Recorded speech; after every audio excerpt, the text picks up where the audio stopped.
Шулай ук Пәйгамбәрбез саллаллаху алейхи ва саллям әйтте: "Тасаххару, фа инна фис сухури барака." Сәхәр ашагыз. Шыннан да сәхәрдә бәрәкәт бар. Нәрсә ул сәхәр ашау?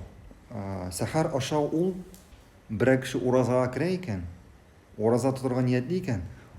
Ягъни ураза башланганчы, уразага керер алдан аның ризык кабул итүе ашау бу сәхәр ашау була. Бу сәхәр ашау була.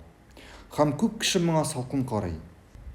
Салкын карый һәм кичтән ашап ятып иртә белән сәхәргә тормыйча гына уразага керә. Кеше шулай эшли икән, димәк ул бәрәкәтне югалта.